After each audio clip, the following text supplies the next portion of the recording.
I think we saw the start of the skill of the live show, and we're like, let's work really hard on this, and I hope that can be the thing that sets us apart and it gets people to the shows.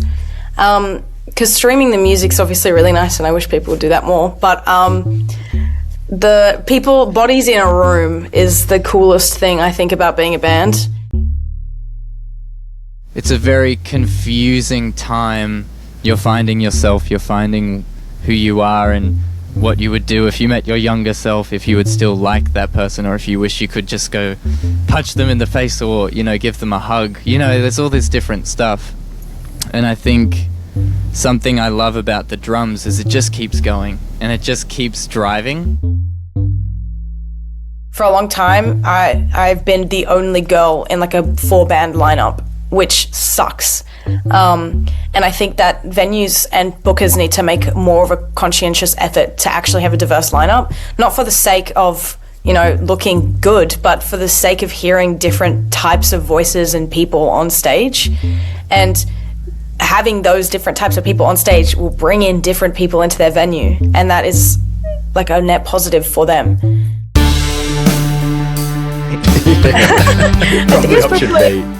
Probably a little bit of both, I imagine. I don't know, that's what I was curious, whether in your spreadsheet you kept like a date of contact and if they responded or not.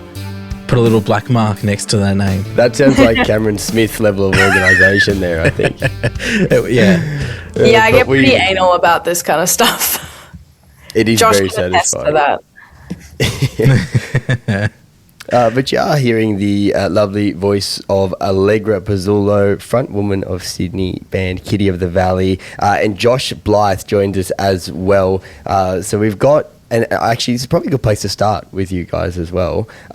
You are the only 2 members now, as of very recently, of Kitty of the Valley. Tell us a little bit about that, because you guys have very recently dropped from a 4-piece to a 2 after 2 others of your members, Howard and Dylan, left to one pursue a career and another moving to Melbourne, which would have been pretty tough after a few years of playing together.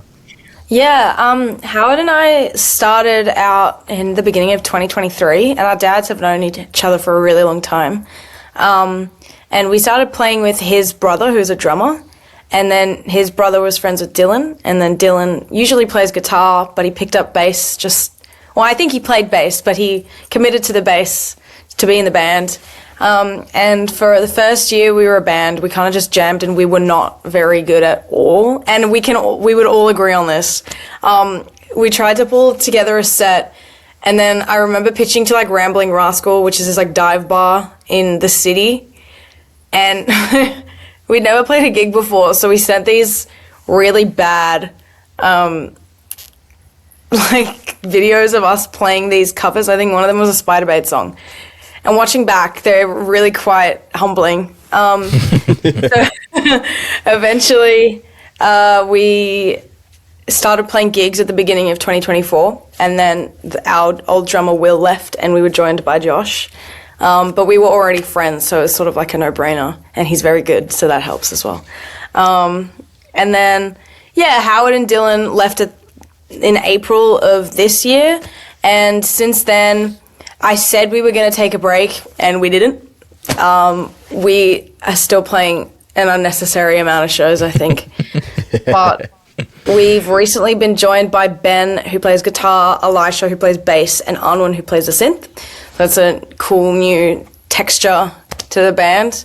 I still haven't done press photos with everyone, so that's why people might think we're a 2-piece at the moment. But it's coming. It's coming. So we've gone from a 4 down to a 2, and then we're up to a 5. So we've got it's a net win in the end, adding a synth player. How does that synth element, was that something you were looking for? Anwin, she is our friend. She's been coming to our gigs pretty much the entire time we've been a band. She's a very creative person. We have synth in a couple of our songs, like 2 songs like Changes and Rumpus, and then it's also in our song, which is my favorite one. It's called Bye Bye Bye, and there's this sort of like organ sound, and it pitch shifts in the choruses, and I've always wanted to play it live, but the performance gets in the way of being able to do that. So there's always been that, like, it creates a lot of grit, I think, in the sound, and it's a bit chaotic, which is why I think we like it a lot. And she does a lot of different stuff that I would have never thought to do, I think. And so it's nice to have a fresh perspective on the songs, especially from someone who has heard them so many times by choice as well. She also has a great ear for music and a great taste in music. Yeah. So she's great to songwrite with as well, because she just comes up with stuff we wouldn't have thought of, or she creates a great foundation for us. So yeah, it's really cool. It would be a really unique and cool experience to have somebody who has been on the other side of the stage, watching you guys perform, understanding how you guys work together, and then jumping into that. She would undoubtedly bring some really cool insight, from outside in insight for you guys as a band. Absolutely. Like the other week, we played a show, but they didn't have enough DI boxes and no amps, so she wasn't able to play. But she said that, I think she's like, well, I haven't actually gotten to watch you guys in a while, so I'm going to enjoy it. She was front row getting like selfies with us while we were playing. It was really fun. It's like when your star player in your football team gets sent off or something and they're sitting in the sidelines for the first time in a while. Yeah. And it's like, cool, you get to experience what you're normally a part of on a different side. Yeah, exactly. How did the last minute switch up at that show go? Were you not expecting there to be insufficient equipment for the full band, and did you have to pivot quickly? I guess we were very prepared, and that's probably my fault because I didn't send anyone the tech specs for the venue. So, not Howard, but Ben and Elisha have never played. Well, Elisha has. He's our bassist. He's played through a DI before, but Ben, I don't think he likes it. Josh, correct me if I'm wrong. He's never liked it before. Yeah, he's so positive about it that he was like, oh, it actually sounds pretty good, so it's hard to tell if he liked it or not. But yeah, I think because we've just been doing shows every single week and sometimes 2 times a week for the past few months, we just sort of got to this habit of not like reading every email to the dot, I suppose. So we sort of were like, oh, I'm sure there'll be something there. And then it was also a support slot, so we weren't as like focused on if we needed to bring amps or not. Yeah. So yeah, we just made a mistake there. On that, we've also played so many shows, so it's like easy to adapt as well, I think. Yeah. Yeah, and I suppose you would have played so many shows without a synth player as well. Yeah. So in a way, it might have been like going back to a time back when you were a 4-piece and then a 2-piece, and then now back to a 5-piece. Yeah. In terms of the live show and that sort of evolution, you say you've been playing quite a bit. Have you noticed, with the the synth elements when there's equipment for it to play, have you noticed that there's a shift either in like the audience perception or either in just your own performances with that added layer? I think definitely it's always nice to have another person on stage to play against and coordinate with, especially with our song Bye Bye Bye, which is usually our like set ender, and it's this very high energy song and people are jumping and there's a whole bring it down section and then everyone jumps up at the last chorus. The song, I think, finally sounds exactly like how I want it to sound, because there is that extra like bassiness and fullness underneath it. And I think it definitely creates a lot of energy as well in the crowd, which is sort of my main goal.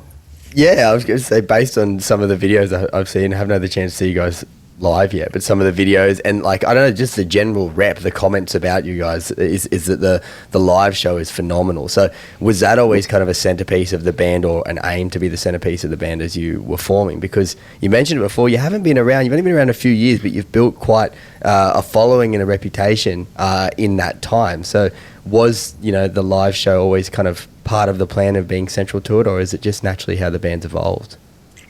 Maybe a little bit of both. I think we saw the start of the skill of the live show and we're like, let's work really hard on this. And I hope that can be the thing that sets us apart and it gets people to the shows. Because streaming the music's obviously really nice and I wish people would do that more. But the people, bodies in a room is the coolest thing I think about being a band.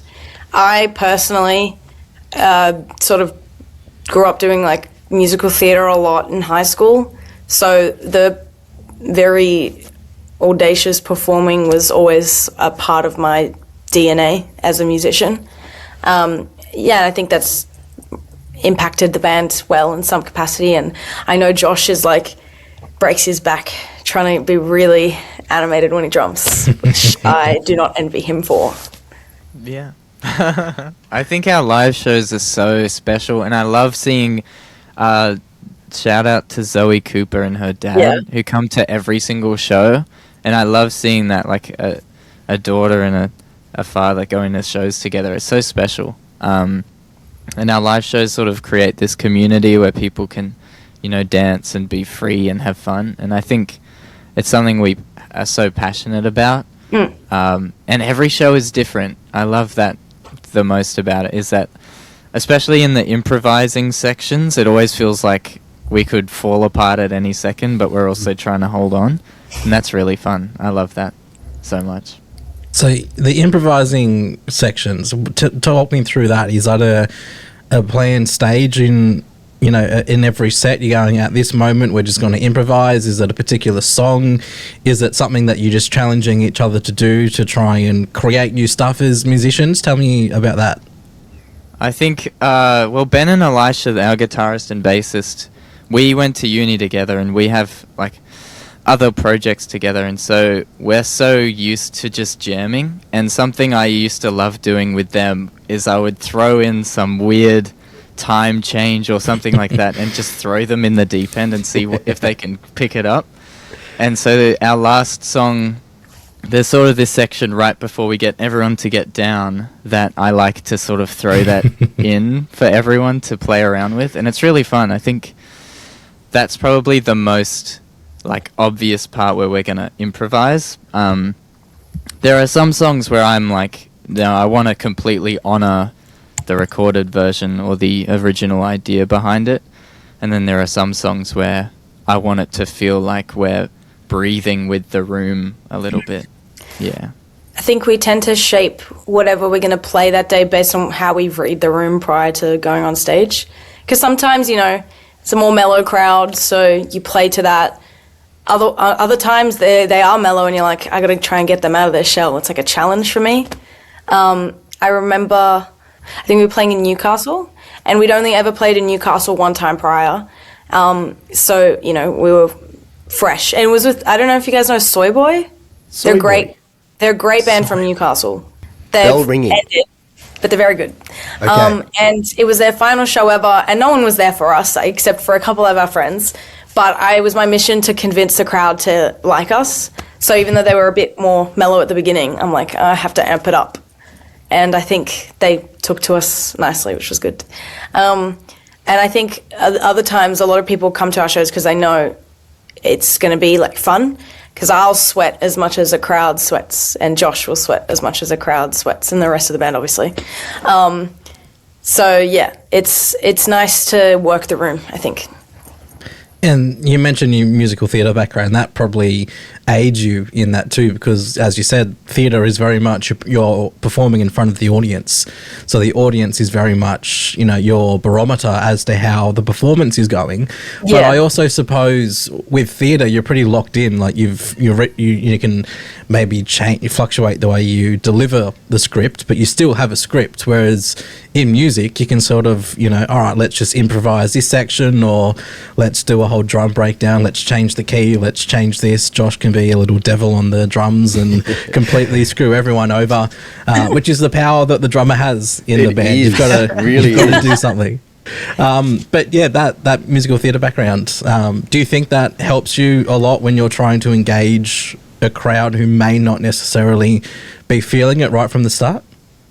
Absolutely. Like, I have played some really ridiculous roles. I have been like the dragon in Shrek and the Queen of Hearts, and the whole point of those two roles is to literally just be really confronting and really engaging. I had the worst costume as the dragon, let it be known. I'm still picturing it, and then I'm picturing, are you with a donkey as well? Like how? I did have a donkey, yes. Maybe I can find a picture. That actually makes so much sense to the way you perform. Like I know insult? you have done that. No, but just like it's quite controlling and Very dragon-like movement on stage. I And always the song wondered that- how you were breathing fire. And the dragon song in Shrek is like a Motown song, so it's this huge number.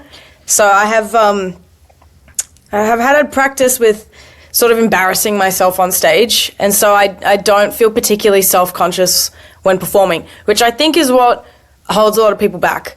Like, some people want to always look very proper. I'm not Beyonce, like I'm not going to be perfect all the time. So you have to have this willingness to accept that you might look ugly and you might be really sweaty and you might fall over, which I have done many times. But that enhances the performance. And if you embrace it, then people will also feel like free to, let go. This is me as the queen of hearts. That's unreal. Yeah. This is the benefit actually of us pretty good. now publishing these on YouTube for anyone watching. Or anyone listening who wants to watch, you can see this yourself. It's unreal though. It really does speak to like the best live shows anyone has ever been to are very much the spirit that you're embodying in your performance is not caring, is not worrying about how you appear or how you look, and it is just completely letting go and then sharing that moment with the other people in the crowd, or as you guys do as a band, actually having that interplay and that response with the crowd is really, really cool. This new single of yours, Krautrock, I can only imagine how that translates live, particularly when it breaks in the middle and gets really gentle and quiet and then goes again. Tell us a little bit about this song, because you said it was the first song that you guys have ever played together, and you have just dropped it now a few years into your existence. Yeah, so it was probably end of 2023, near about, and we were all listening to a lot of krautrock songs. So there's this band called Noi, who's probably the most well-known krautrock band, and they have a song called Halagalo, and that song in particular was a big inspiration for this one. And our old drummer Will and Dylan, our old bassist, started just jamming on like a very motoric, repetitive rhythm, and then our guitarist Howard sort of did all his little things on top of it. And then eventually I came in with these very like polystyrene from the X-Ray Specs-esque vocals. She's very shrill and it's sort of uncomfortable sometimes. And I've listened to like the earliest demos recently, and it's very different to how I perform it now, but it was that was the skeleton of the song. Our first ever gig, we played in the Northern Beaches at this bookstore, and Josh was actually there, which is the funny thing, because I didn't know him at that point. We met like a couple months later, but he was at our first ever show, which is really cool. Wow. Yeah, and we did this really, really cringe thing of walking on separately, and our drummer and bassist walked on, they started the song, and then the guitarist walked on, and then I walked on, but it wasn't particularly well coordinated. So these are the things that you just sort of have to accept, and we never did it again. But it was a learning curve, and it was the first song we ever played at a show, which is why it's really special to us, and it is very dancey, so I know that a lot of our friends really enjoy it. And the great thing about the start of the song, the very sharp drum hits, it's usually longer live, and it kind of shocks people because he plays it so loud that it sometimes shocks me as well. Good way to get people's attention, depending on the venue you're playing at. It could be, some people who are just sort of drifting at the back, or they're at the bar, and then you hear those drums smash in. You're like, oh shit, performance is starting. Yeah, exactly. There's like a live recording of this song, and you can hear right after the first hit someone go, "Ah!" Like I love that so much. We did an EP launch at Stucco, which is not a venue, but like a housing cooperative at a uni. I think I've been to Stucco, actually. Really? recently, I think it was at the end of a night, and we were looking for something that was still on, and they had a show that had just finished when we arrived, and then we just we're only there for about 10 minutes, and then kept on our way. But I was like, we looked up what stucco was. Like, this is cool, very cool. Yeah, it's really awesome, and the people that live there were so graciously letting us use their space. And I think the beautiful thing is it's a DIY space, and we're independent local band, and it was a nice collaboration of community. But yeah, there were a good amount of people there, and because it was a BYO thing, it was kind of like a house party. And I think the thing that he's referring to is our EP launch. It is pretty funny. I think there's the videos on YouTube, maybe. That's the homework for us and for anyone listening. But with this track, Krautrock, tell us a little bit about the themes of it as well, because you said in the press release you sent to us that it's very much about the confusion of growing into womanhood, and you said navigating expectations that so often define women in relation to others. So you don't profess to have answers in this song, but tell us about the questions that kind of led to writing it. Yeah, well, when we started it, I was kind of just doing a lot of rambling, which I guess sort of fit what the meaning of the song ended up becoming, because it was all these questions and statements that were left unanswered. I don't think that songs need to have a definitive message or answer to something. I think it's much more interesting and, I guess, communal when it is like I'm musing about something and you're questioning something that on a wider scale people also worry about. Mostly when I write songs, I'm not going into a song thinking, I'm going to write about this. Like, you know how TikTok videos would be like, I just wrote the song of the summer. It's about really hyper-specific situation. I'm not doing that. So I think the meaning took shape as the song developed. Even when I first performed it, it didn't necessarily have a definitive meaning, but it is absolutely at its core about identity and sort of the different versions of yourself and the way that you sort of shed different skins throughout your life and you become different people, and how do you reconcile all those different people into one, and do you even need to? But yeah, there's like a lot of the metaphor of shooting the image of your former self, which is, I guess, do I want to embrace the person that I was, or do I want to remove that person and continue as new? So yeah. And what sort of, without needing to go too deep into it, like personal experiences with that? Because as you were talking about it, I was sort of reflecting on myself, and I was thinking if I had been different, versions of myself, or if I had, because some people go through, whether it's a different phase, like when Eamon and I were in high school, it seemed like there was a really big sort of emo and goth phase, and then everyone seemed to phase out of that. And so I'm just curious, like in your own life, if there was any specific experiences that you drew on for that track, or whether it was more just a observation of society in general. Yeah, I think maybe a little bit of both. Growing up, I had pretty strict parents. I love them. But I didn't really, go out much in high school especially.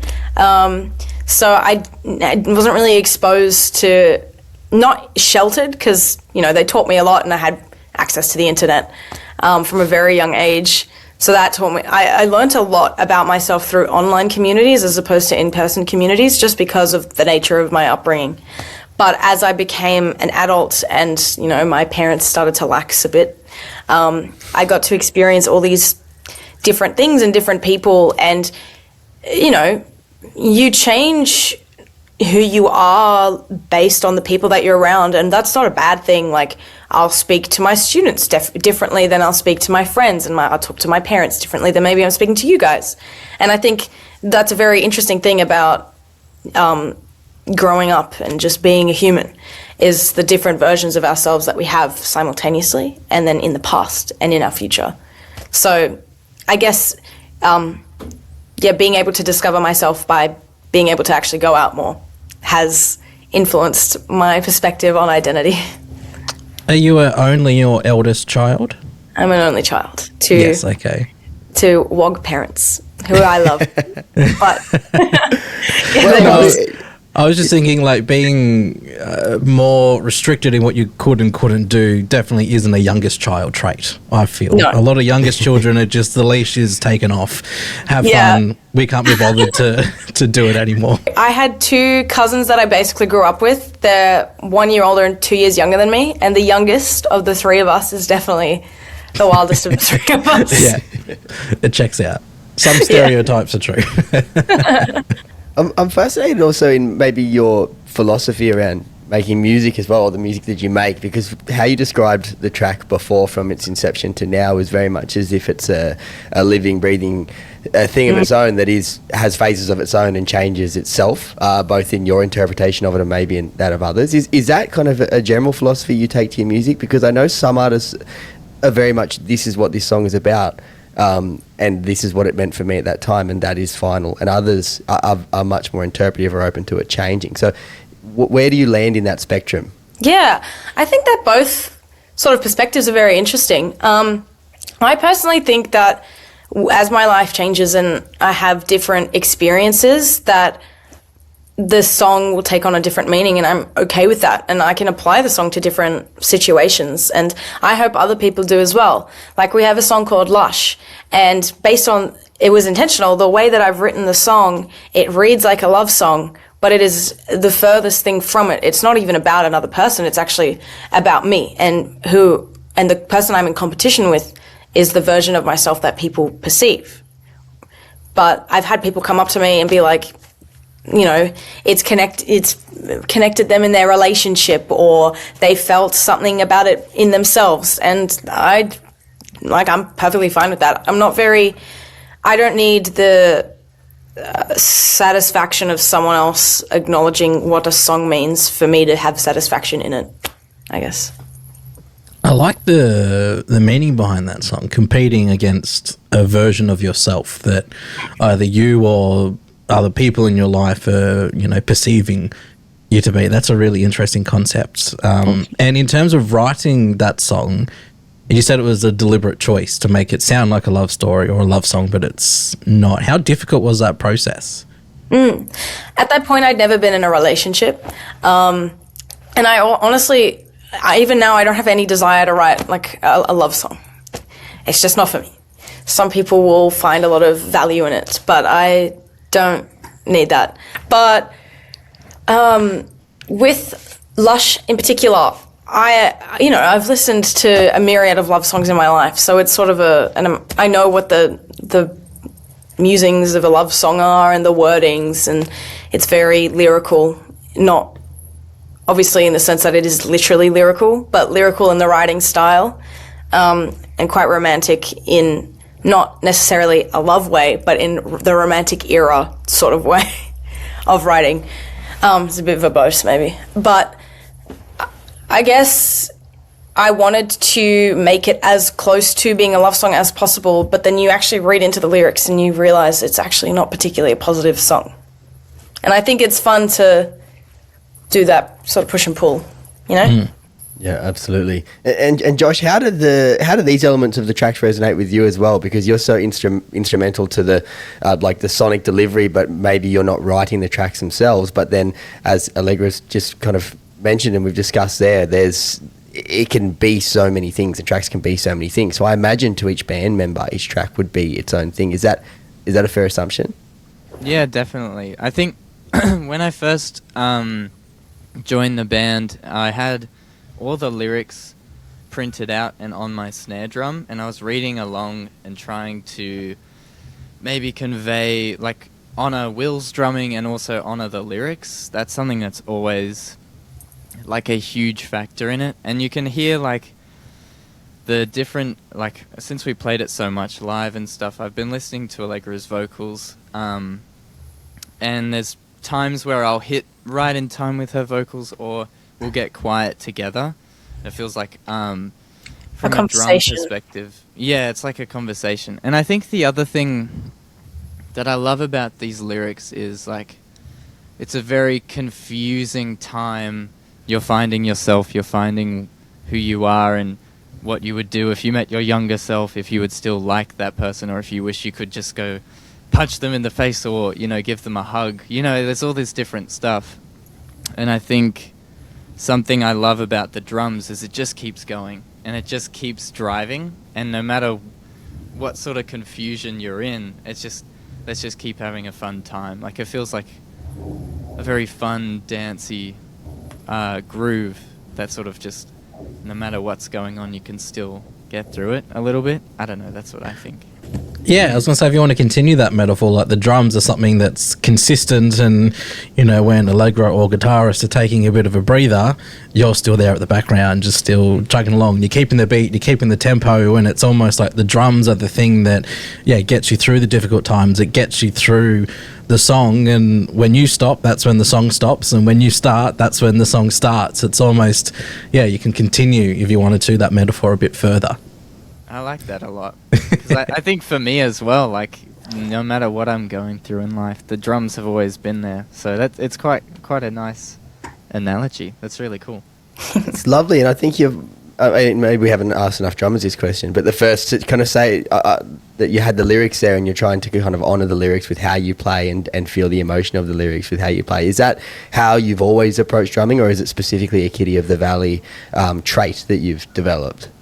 Well, the band I used to, we sort of have had taken a break, was called Speak to Walls, and I was the singer and drummer for it. So my main experience in bands has been singing and drumming at the same time.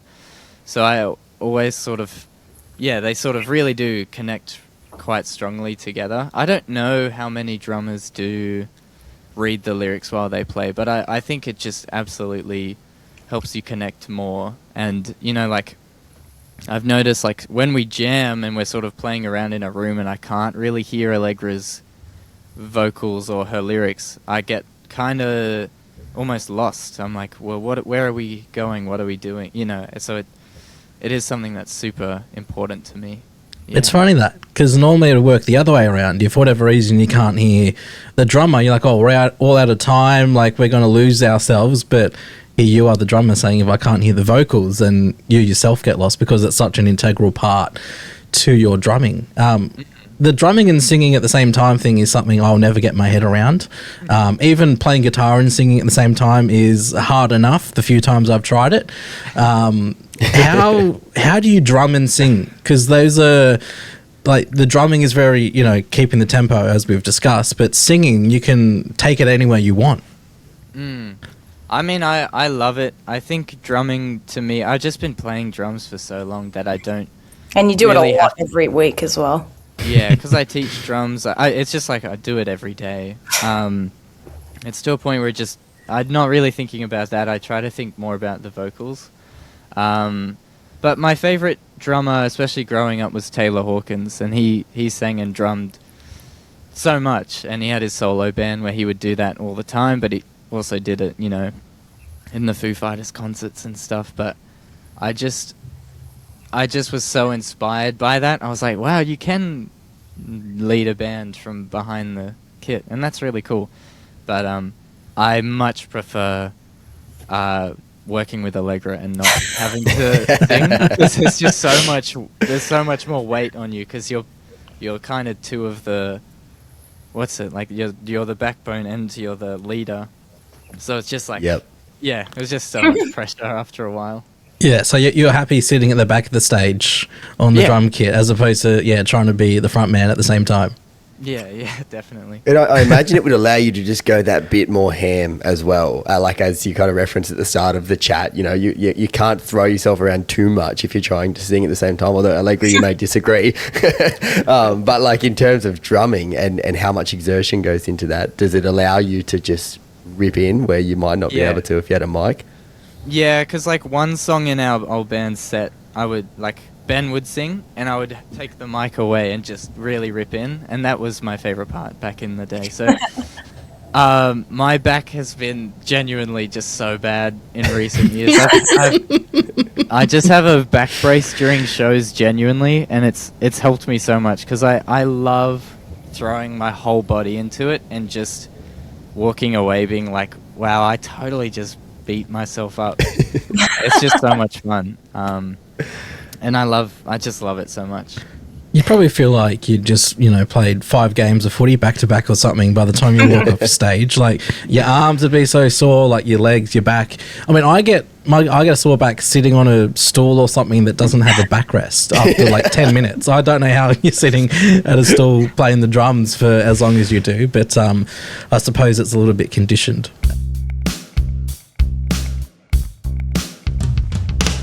Hi, it's us. Sorry to interrupt us. But we're here with an important message from our sponsor, Sonora Studios. Yes, go to Sonora Studios. And we will expand upon that message. Jack was really brief in what he sent us.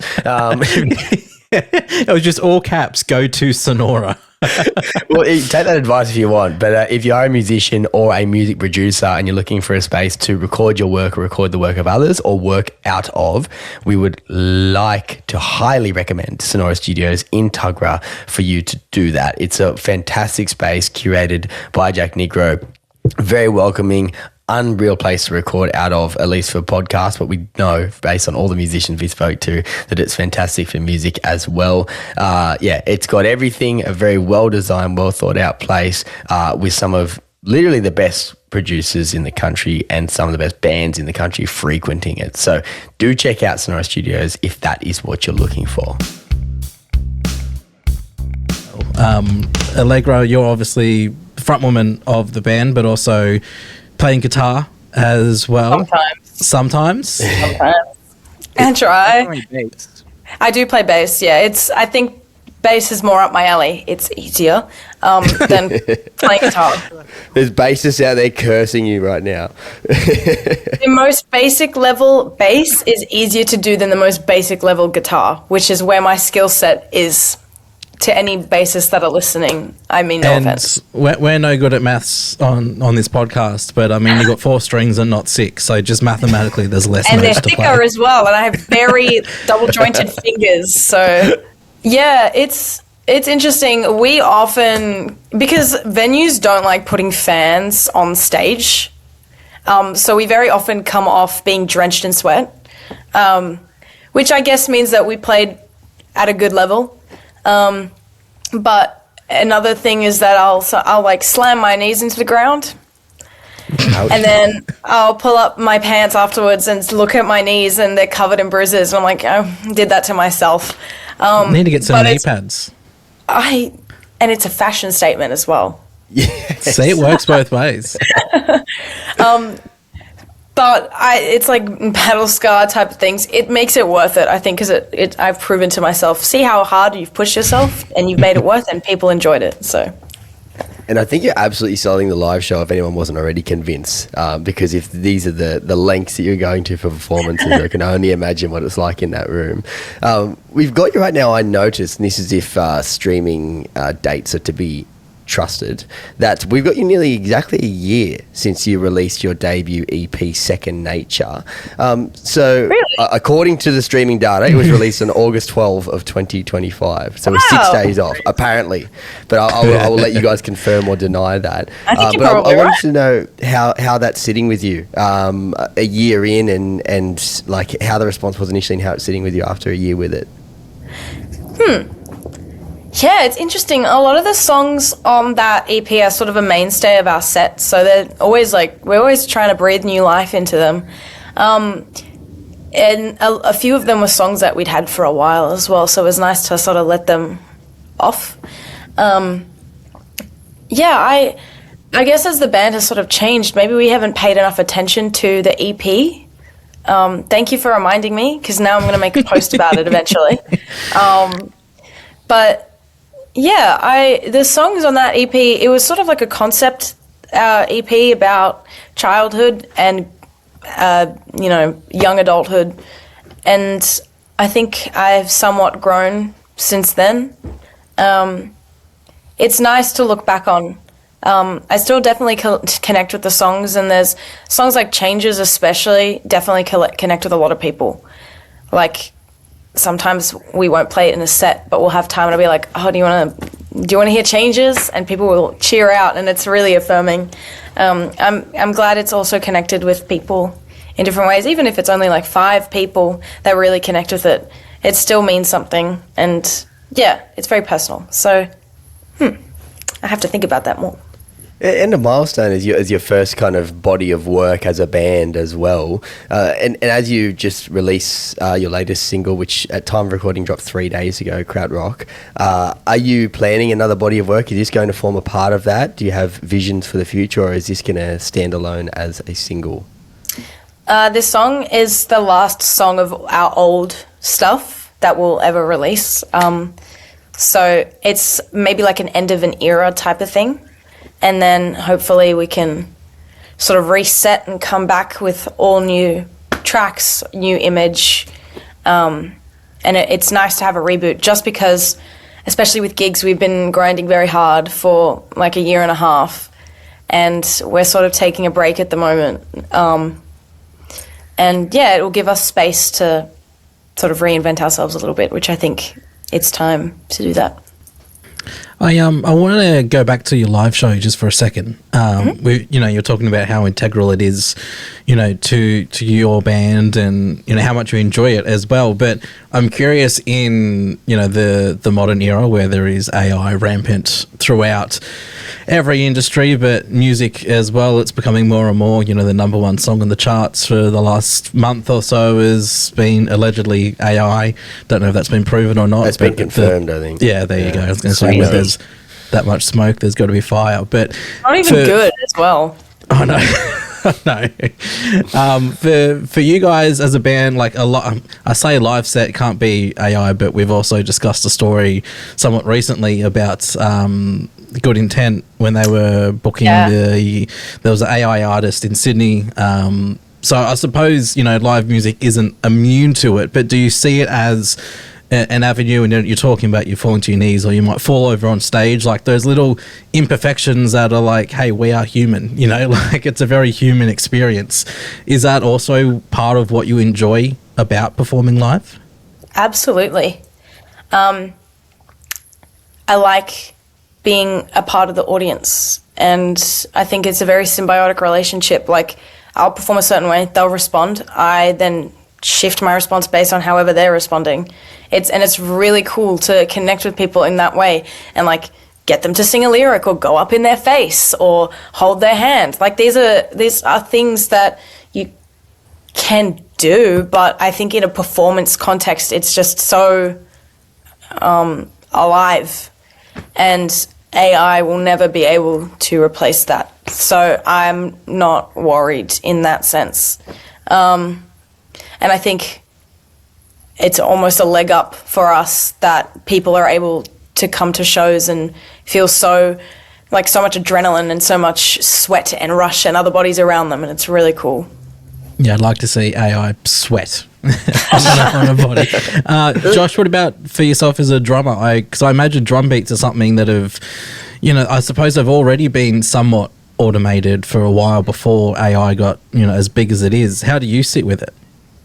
It's funny because I think when we were entering our new era, I was like, I guess we can go more electronic and we can use like backing tracks and I can use a metronome and all this stuff. And then this rise of AI and it affecting live shows has made me feel so distasteful towards technology that I love that there are, like, I don't use anything technological.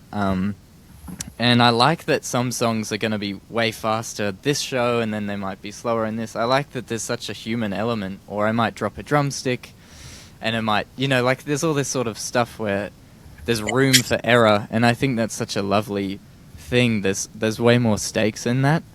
And I love that, a string might snap and we have to just keep it going. So I think I have seen a rise of bands not using AI but using, backing tracks and becoming a bit more of a package. I like that just play the same. Would you agree, Allegra? Yeah. Like they're just sort of like a box that go around on tour. Every time you hear the song, it sounds exactly the same, which is good in a sense, but I think that the inconsistencies and the sort of new things that you might do make the performance so much more interesting. I when But I've it's done feeding off the crowd, what you spoke about, Yeah, right? Like if every exactly. performance is the same, then perhaps either the crowd is the same every time, or you're not adapting as much as as you would prefer to. Yeah, and an audience can watch and see that all the sound that they're hearing is coming from one of the bodies on the stage. I think I don't know, I'm not anti-backing track, but I don't see myself, like, wanting to use it, I think. I've seen some bands that are pretty much all backing tracks, and what's the point in performing live? I will say, like, I do love, like, Slater. She has, like, Yeah. some backing tracks, and I absolutely love her live show. I think it's one of the best videos I've seen. But I do love it when a band is, like, you're hearing exactly what is coming out from their instruments and stuff in that room.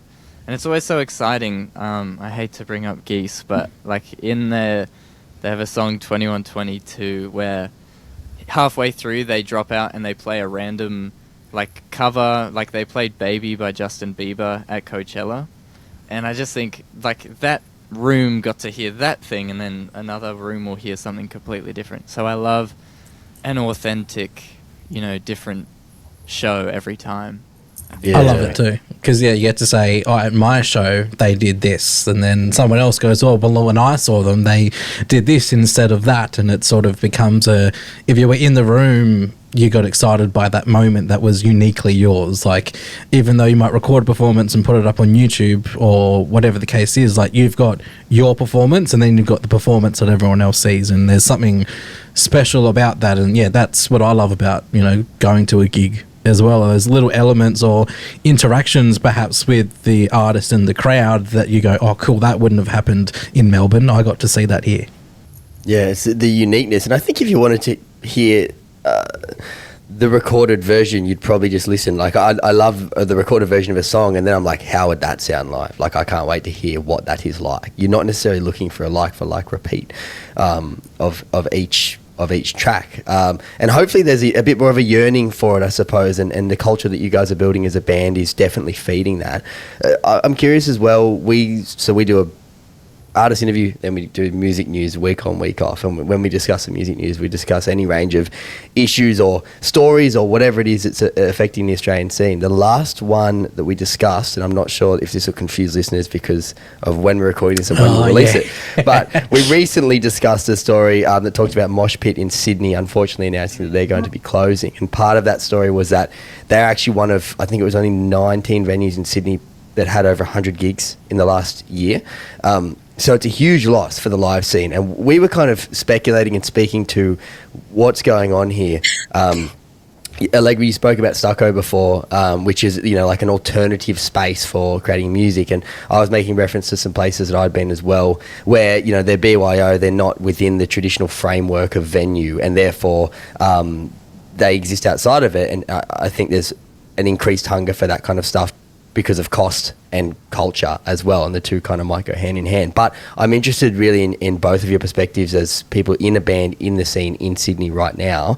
What's your take on this kind of interplay or relationship between cost of living, venue closures, and the whole gamut, if you can sum it all up? I think there's so many factors that go into it. It's unfortunate as well, like Lazy Thinking are closing down now too. And they were such a great venue for small bands, big bands, doesn't matter, because they didn't charge much for tech, or if at all. And when they started out, it was a pay what you can sort of ticketing system, which is so rare. And their landlord has just essentially kicked them out, and because they're not making enough profit. And I think it's difficult to open up a venue because it is so hard to sell a show and then make a profit off of a show, because you have to pay the bands and you have to pay the tech and you have to pay the lighting, and obviously you've got rent, and then you have to pay bar staff. So the take home is so small compared to the scale of the event. And a lot of people struggle to promote stuff as well. I harass my friends to come to our shows, especially big ones. I'm like, I'll DM so many people, because that's what it takes to get people out and buying a ticket, because everyone's struggling, and like some people can't afford tickets, and that's completely understandable. So I think it's the combination of the expectation of, you know, whoever you're renting from, and then the just standard costs to run a venue, and then what an audience is actually looking for. Because, you know, to build community, you need to make sacrifices, and you need to be doing things for other people. And if you're not willing to, you know, inconvenience yourself for the sake of community, then you're not going to have a community, and your community is going to start disappearing. So I guess that's an overarching problem. And a lot of people are like, oh, it's so hard to find communities and, you know, your own groups and sectors. And it's like, you have to look for it. And then you have to be an active participant in it. And yes, it is tiring. And yes, can be an inconvenience. But that is the price that you pay, either with actual money or with your time. I don't know.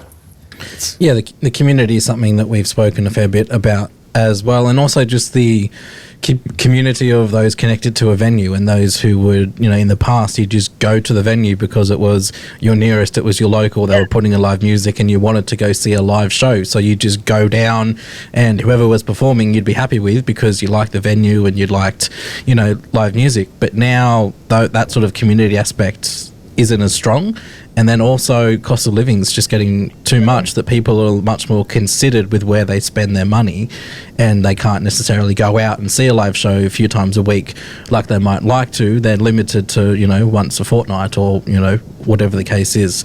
You know, we know these venues, they're not taking as much out of the bar either, because people are drinking less, or they're drinking at home before they go out to the venue. So yeah, it's tough on everyone all round. And I suppose for you guys on stage, where the live element is such a big part of your show, you're probably, you know, noticing it as well to an extent. Would you suggest that there's, like, based on what you were saying before, Allegra, that there's a degree of apathy there amongst people, particularly when it comes to community and getting out and about? I think so, and I understand why. Like, it is tiring to try and put yourself out there, and, you know, like, especially, this is maybe a different topic, but in uni circles as well, people just hang out with the people they went to high school with, realistically.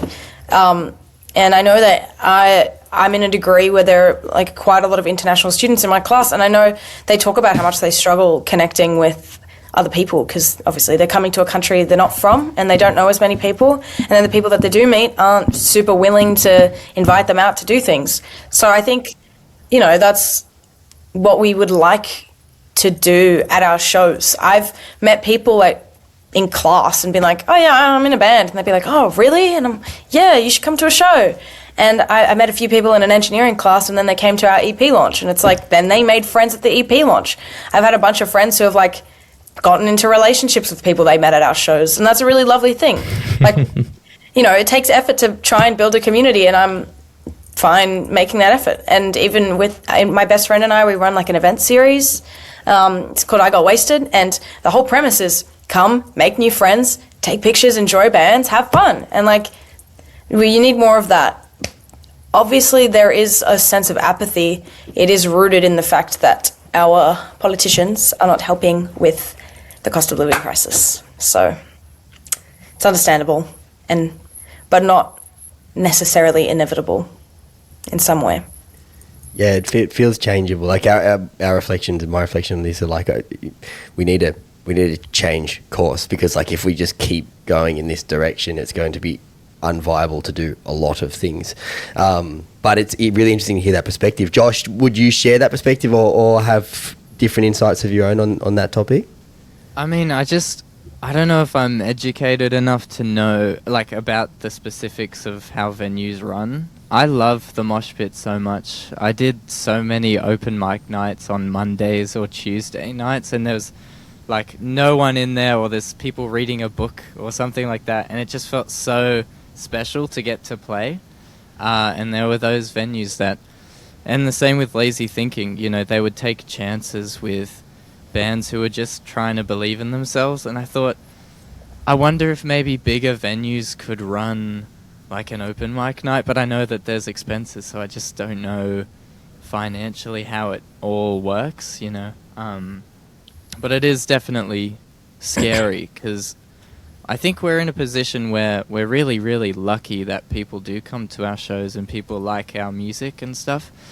And I know what it's like to be in a band where you're starting out and you don't know how to be confident and ask people to come. And so I'm nervous for younger bands. Like, I run a rock band group sort of extracurricular thing at schools where I work with, you know, like 30 kids who are really excited about rock music, and I'm worried for their, you know, future of, you know, if they really want to do it. I hope that there are going to be venues who will, you know, let them try it in, you know, it'll have to be 5 years, 10 years time for some of them.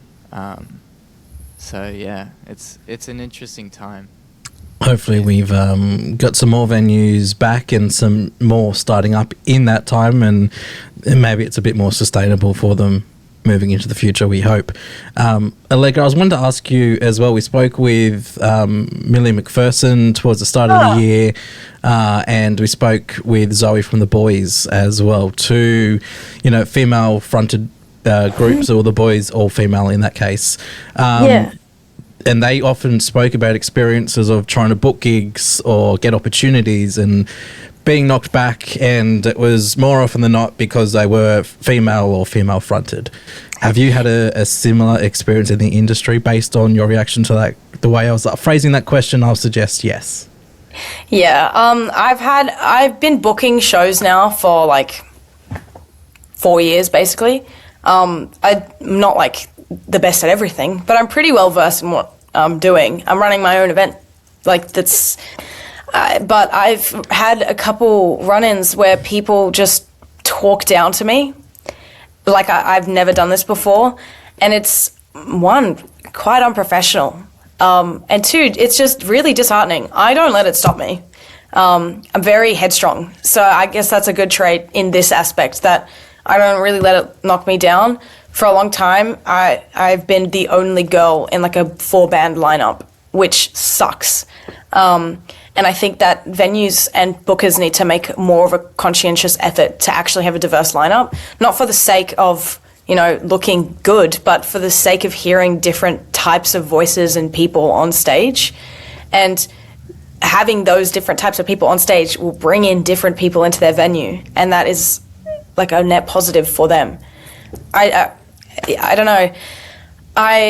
I know both, actually, the Boys and Millie McPherson, and they've both come to our shows, and they're really lovely and great performers. So it's also disappointing to hear that people like both of them have experienced similar things. It's a cultural problem that needs to change. Obviously, there is no way to sugarcoat that. However, when I book shows, I'm always looking for different people to be playing, and not the same all-male bands from the northern beaches making surf rock. So yeah, I've also been talked down to about my gear by like sound techs, which is like, I'm the one with the gear, I think I know. And like, it's sort of the same thing as when a woman goes to a mechanic and they're like, actually, you need all of these things changed, and it's going to cost $3 million. My grandfather's a mechanic. I'm studying electrical engineering. I think I know, okay? But yeah, like, I guess I've sort of pushed myself out there a lot personally and as the band. So, I mean, we have some form of a reputation, so I do get a bit of respect. I haven't experienced something that bad in the gig space as of recent, which I think is a good thing, but I've also been surrounding myself with people that probably wouldn't partake in that behavior anyway. I did an internship with Music and Booze, and Amy Flanagan, who is so awesome, and I love her. She was my mentor, and she has been working with Music and Booze for years, and she's so good at her job. And so it's given me confidence just seeing people that are like me doing really well and being really good at their jobs and being very respected. So, you know, I'm not all negative about it, but denying that the negative experiences occur does nothing as well. So, yeah, and the thing that always baffles me with the music industry is the listenership of music it's universal, male and female. Just we listen to music, we enjoy music. But when you look on the industry side, it is so male dominated. I just can't get my head around. I mean, obviously, it's systemic and the men in power, and I can understand and follow that trend. But like how now in 2026, it's still the case, and there are still women who are just not ever given an opportunity. It's just so beyond me. Absolutely. And like diversity doesn't just mean who's being pushed to the front. It means who's behind the camera, who's behind the tech desk, who's behind the email. Like it needs to be diversity everywhere, because I mean, it's a very alone experience if you're like a woman or gender diverse performer and then everyone else around you is a guy. And yeah, I don't know. Yeah, everyone needs to do better. Can't beat it if you can't see it. We need to see it everywhere. For everyone. Thanks for the reflections on that myriad of topics there. It's really interesting to hear. We muse over these things all the time, but like we're just us. So it's really, really interesting to hear the perspectives of people who are amongst it. We will let you go now, but is there anything else that is coming up? You said you've got gigs on pause, I think, for now. Is there anything you want to promote that is coming up towards the back end of this year, or is it just watch and wait as far as Kitty of the Valley goes? We have a music video for Krautrock coming out in the next week or so that's really exciting because it's our first ever music video that's successfully gone into production. And then we're hoping to have some new songs by the end of the year and hopefully playing some new cities as well. We'd like to come up again. We're coming up to Newcastle and in October, and we'd like to come up to the Central Coast as well. So, yeah. You know who to get in touch with if you are playing a gig on the coast. Absolutely. Allegra, Josh, thank you so much. Genuinely can't wait to be able to catch you guys live and see what you produce with the new members now and the kind of reset that is to come. Thank you so much for having us. Thanks so much.